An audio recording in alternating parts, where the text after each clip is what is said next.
Hey, ladies and gentlemen, Middle Guy back again. And, well, Trump did the impossible again. He got Ukraine to agree to a 30-day ceasefire.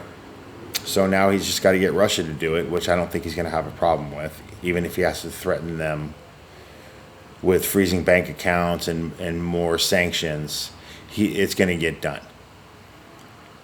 The same thing that Biden and Kamala couldn't get done since the start of the war. They couldn't even get talks with anybody for peace. They just kept funding death, basically, by funding the war. So let's get into this video here from MSDNC.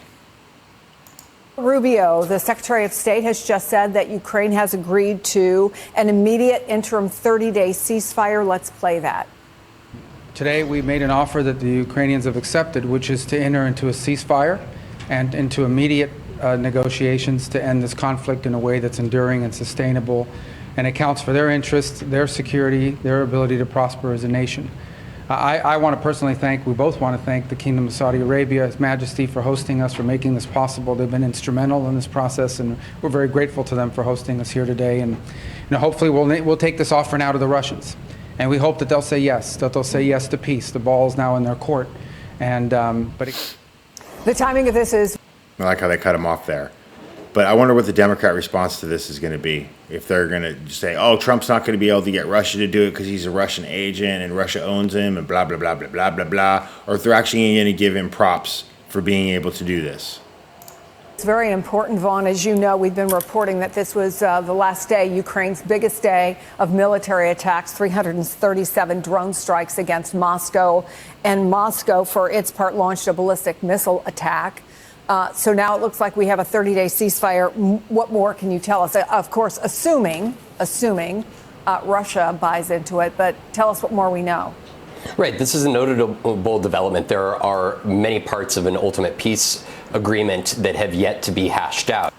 They haven't started talking about a peace agreement yet. They need to get a ceasefire first, you fucking Nimrod. And I think that's important. Mike Waltz and Secretary Rubio talking about the fact that, for instance, prisoner exchange, that has not been a part of the framework that is a part of this initial ceasefire agreement. Obviously, the ceding of land, Ukrainian land, but also land in Russia that Ukraine has taken over these last months, that is still left to be negotiated here. Well, of course.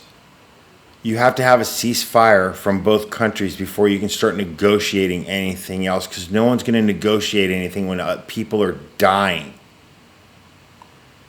The media just makes me sick, honestly. The mainstream media makes me sick. But this is a notable development. Number one, after more than a week of military aid from the U.S. being cut off and intelligence aid being cut off and communications being cut off between the White House and Ukrainian leaders, you are seeing in Saudi Arabia the Secretary of State and the National Security Advisor sitting down with Ukrainian leaders and hashing out a ceasefire, a 30-day ceasefire agreement. Of course, now it is going to be incumbent upon the Russians. Trump was trying to get a ceasefire the day that Zelensky was in the White House, and Zelensky wanted to have none of it. He wanted all these agreements and all this, and that's not how it works.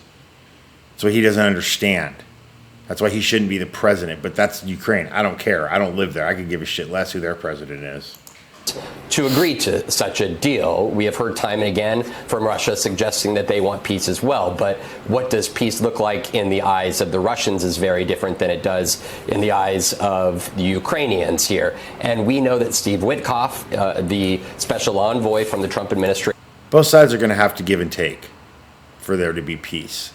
And then the agreement's going to have to be enforced. And if someone breaks the agreement, there's going to have to be severe and strict penalties for breaking it, which hopefully doesn't happen.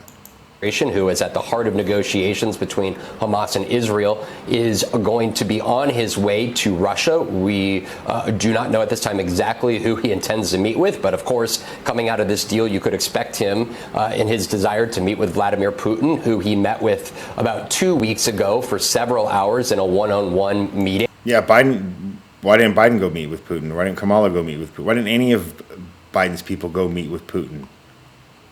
They never did. They didn't want peace. They just wanted to keep funding this war. And so for the American and laundering money.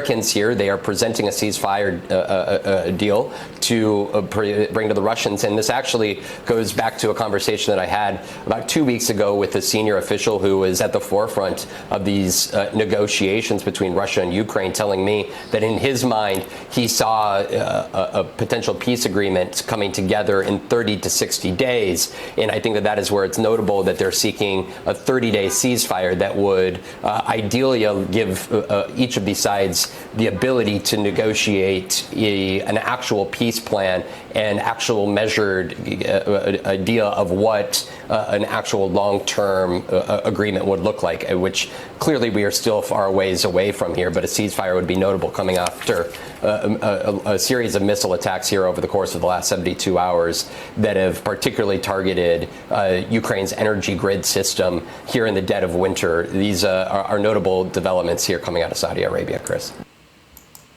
Well, yeah, what do you expect them to attack? But again, the president of peace, Donald Trump, gets Ukraine to agree to a ceasefire deal, and the liberal media is already trying to be sketch about it. So I want to see if the Democrat side gives him actually any credit for this and gives him the props that he deserves, especially if he gets Russia to agree to a ceasefire and then they start negotiations for a peace agreement.